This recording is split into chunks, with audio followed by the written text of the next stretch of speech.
Hanji, good afternoon class. Okay, in last classes we covered the chapter force and pressure, and in last working class we covered the book work. We done the book work of this chapter, meaning fill the blanks, true, false, matching, MCQs. The all book work we have covered in the last class. Okay, today we are going to cover the question answers, or you can say exercise of this chapter.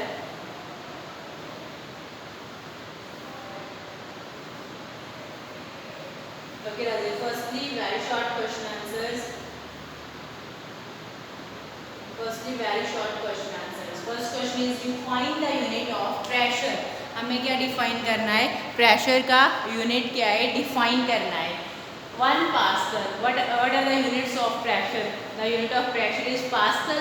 1 Pascal is the pressure applied when applied force of 1 Newton acts on an area of 1 meter square. Meaning 1 Pascal is equal to when 1 Newton force applied on a 1 meter square area. Or we define 1 Pascal when 1 Newton force applied on a 1 meter square unit area. Okay, so this is the definition of the unit of pressure. Next calculate the pressure if force of 23 Newton is applied over the area of 46 meter square. Pressure का formula क्या होता है? Pressure is equal to force by area, meaning 23 Newton divided by 46 meter square, that is 0.5 Pascal. pressure का formula लगाया हमने force by area, कितना हुआ 23 by 46, दोनों की कटिंग कर दी, आंसर क्या आएगा से 0.5 Pascal. क्लियर है? हाँ जी. Next one is same numerical है. Calculate the area over which, हमें क्या कैलकुलेट करना है? Calculate the area over which a force of 72 newton is applied here. The exerting pressure हमारे पास क्या है? 9 पास्कल है. तो प्रेशर का फॉर्मूला दिया हुआ था, तो प्रेशर की वैल्यू फिल करेंगे और क्या है एरिया क्या है कैलकुलेट कर लेंगे. फिर ऐसे नेक्स्ट हमारे पास मीनिंग वही सेम फॉर्मूले में हमने pressure equal to force by area था ना, हमें प्रेशर की वैल्यू दी थी और क्या है फोर्स की वैल्यू दी थी. We have to calculate area ना, देन क्या है हम क्या है इसको फोर्स को साइड लेकर आके एरिया को क्या है कैलकुलेट कर लेंगे. और आप फर्स्टली क्या एरिया लेके आओगे P into A equal to F हो जाएगा. एरिया हमने कैलकुलेट करना है F by, that is your answer. You can calculate it by yourself. Next हमारे पास क्या है? Why does the feather float on water. जो फेदर होते हैं सभी को बताना वर्ड्स के, वो फ्लोट क्यों करते हैं वाटर पे? कहते हैं a feather floats on water because the weight of feather is less than the upward force exerted by the water on it.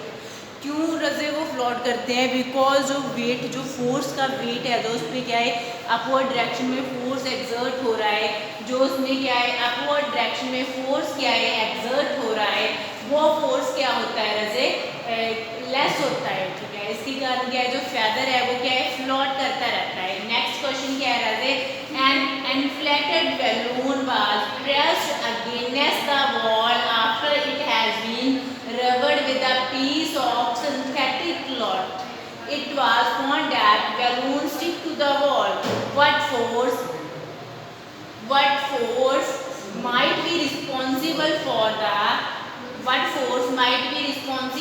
the attraction between balloon and wall.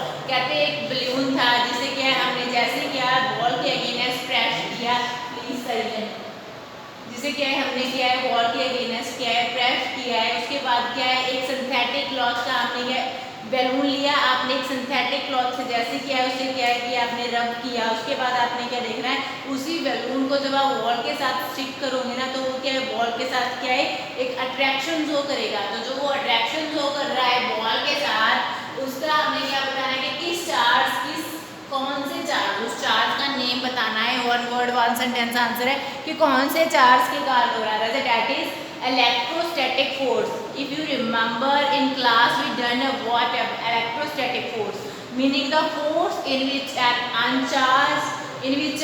charged body attracts other charged or uncharged body. We did example of comb. When we rub comb with the dry hairs, then it attract the piece of papers.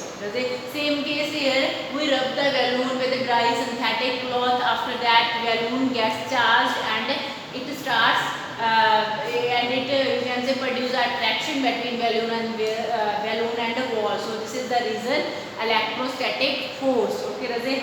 Next, we are going to turn on the short question answers. That are 2-mark question answers. First is define force and give its standard units. Define force. We have to define force. Force क्या है राजे? Force is a pull or push acting on a body which tend to change the state of rest or motion. Any pull or push. वो भी हमें apply कर रहे हैं. Either it is pull, either it is push. Forward for changing the state of rest. Either state of rest, either state of motion of any body. Then what are the units of force? The units, or you can say the standard unit of force is Newton. That is denoted by N, capital N. You have write capital N. Whenever you have write we apply the force of 10. 10 के साथ आप क्या लिखोगे? 10 Newton, meaning capital N. Okay, the second question is why is it easier to walk on rough surface than on smooth surface? जो rough surface है उसके comparison क्या है, जो स्मूथ सरफेस के comparison we can easily walk on rough surface. Why does it? What is the reason behind it? कहते we are able to walk properly, we are able to walk properly on rough surface because it is very difficult to walk on a smooth surface or wet surface, or you can say wet road, because of the smoothness or you can say wetness reduces the frictional force. जितनी कोई चीज़ smooth होगी, जितनी कोई चीज़ wait होगी, वहाँ पे जो frictional force है डेट इज ऑपोजिट फोर्स है जो वो क्या है कम लगेगा. क्योंकि वो फोर्स कम लगेगा तो क्या है वहाँ पे क्या है हमें वॉक करने के टाइम क्या है जो हम चल रहे हैं हमारी फोर्स के ऑपोजिट जो फोर्स लग रही थी जैसे वो कम हो जाएगी तो गिरने के चांस क्या है ज़्यादा हो जाते हैं. जो बनाना पील होती है ना मोस्टली बच्चे उस पर स्लिप हो जाते हैं. रीज़न क्या है? जो पील का सरफेस होता है डैट इज स्मूथ, वहाँ पे कोई फ्रिक्शन नहीं लगती. जैसे ही आप अपना फीट रखते हो ना आप स्लिप हो जाते हो क्योंकि ऑपोजिट फोर्स कोई नहीं थी. तो क्या जो आपके फीट थे एकदम से आपने फोर्स लगाया और वहाँ पे कोई फ्रिक्शन नहीं थी, आप क्या गिर जाते हो.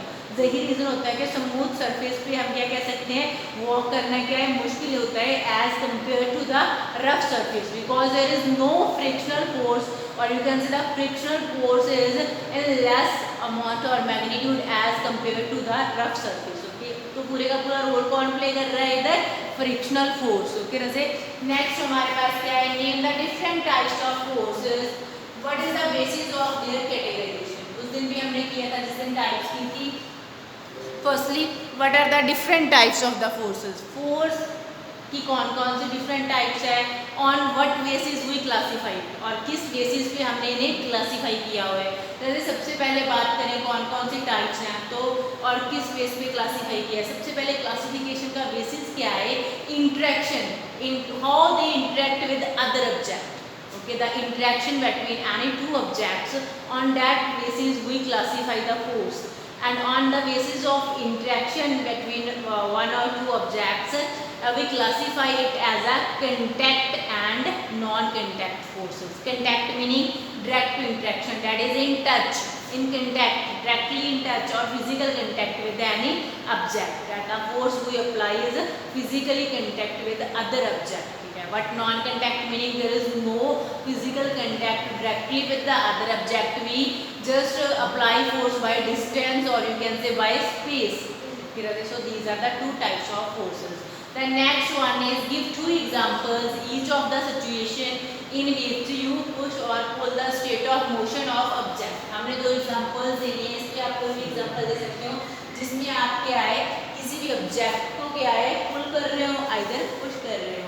तो फर्स्टली कह रहे थे if our wall or marble is placed on a very smooth surface and given a small push it starts moving with some speed. अगर हमारे पास क्या कोई वॉल है आप किसी वॉल से क्या प्ले मार्बल है, हमारा जो फ्लोर है वो क्या है, बहुत सारा क्या है हमारे पास, क्या है फ्लोर क्या है, स्मूथ है, तो क्या है अगर आपने क्या है हल्का सा भी उस बॉल को टच किया तो वो एक स्पीड के साथ क्या है मूव करना स्टार्ट कर देगी। तो हमने उसे क्या किया, हल्का सा ही क्या अपनी ओर से टच किया।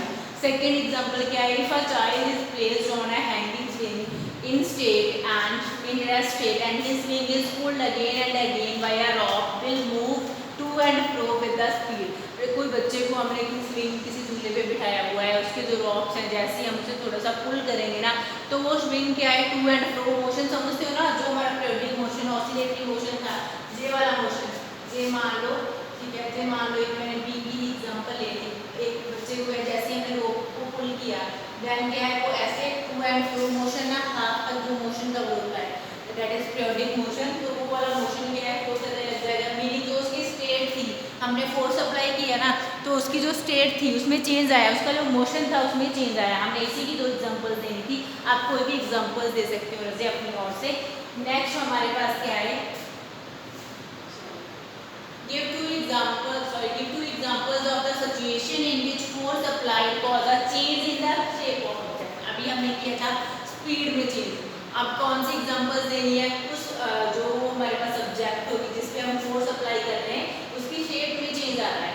तो फर्स्ट एग्जांपल जैसे हम क्या ले रहे हैं, इफ एन इन्फ्लेटेड बैलून, हमने बैलून फिल किया हुआ है, is taken and pressed from two sides with hand its shape gets changed. मैंने एक बैलून फिल किया हुआ है किसी के बर्थडे की डेकोरेशन करने के लिए, हमने बैलून फिल किया है, जैसे ही आप उस बैलून को अपने दोनों हाथ में पकड़ोगे तो क्या है उसकी शेप चेंज हो जाएगी। व्हेन यू लेफ्ट इट, फिर से वो अपनी ओरिजिनल शेप क्या है रीगेन कर लेगा। बैलून फिल किए की बात कर रही हूँ, इन्फ्लेटेड बैलून है। ओके वैसे सेकंड क्या है, if a plate of steel is beaten up with hammer, अगर क्या है कोई स्टील की प्लेट को हम हैमर से बीट कर रहे हैं, the shape of plate will be changed, will get change. Normal सी बात है, अगर हथौड़े से स्टील की प्लेट को मारोगे तो इसकी शेप तो चेंज हो ही जाएगी ना, और इतनी डिफॉर्मिटी आएगी, इतनी डिफॉर्म हो जाएगी शेप कि आपके मम्मा आपकी अच्छी से क्लास लगा देगी, ऐसा करने मत बैठ जाना, डांट खा लूँगी है ना। नेक्स्ट आपके पास क्या है, अब blacksmith hammers a piece of iron while making a tool. कहते हैं हमारे पास क्या एक ब्लैकस्मिथ की एग्जांपल ली है, वो जैसे क्या है जो आयरन के जब की आयरन के पीसेस के कोई टूल बना रहा है तो वो क्या है आयरन को क्या है पहले अपनी उस शेप में लाने की ट्राई करता होता है वैसे। तो कहते हैं how does the force due to hammering effect piece of iron. आप जो वो फोर्स लगा रहा है हैमरिंग के टाइम पे वो उस आयरन के पीस पे, वो फोर्स उसे कैसे इफेक्ट कर रहा है। कहते हैं the shape of hot piece of iron changes. कहते हैं जो आयरन का हॉट पीस होता है ना उसकी शेप क्या हो जाती है, चेंज हो जाती है। It flattens and become thinner than earlier. जैसे हम किसी चीज़ को हैमर लेकर के आए उसे क्या है बार बार क्या है बीट कर रहे हैं तो उसकी शेप क्या है पहले से थिन हो जाएगी, जो पहले वाली शेप थी उससे। ओके वैसे कहते हैं क्या हो रहा है, effect of the force due to hammering, यही एक इफेक्ट है जो आयरन के पीस पे लग रहा है कि उसकी शेप क्या है धीरे धीरे थिन होती जाएगी और वो क्या है फ्लैट बनता जाएगा, फ्लैट शेप में आता जाएगा वो फिश। ओके वैसे so these are the short questions of 1 and 2 mark। Okay वैसे hopes you all understand it. अगर किसी को कोई प्रॉब्लम हो तो बता देना, I will take your problem. Okay thank you. Next class we will discuss about 3 mark and 5 mark questions. Okay thank you. हाँ जी क्लास अभी आप अपने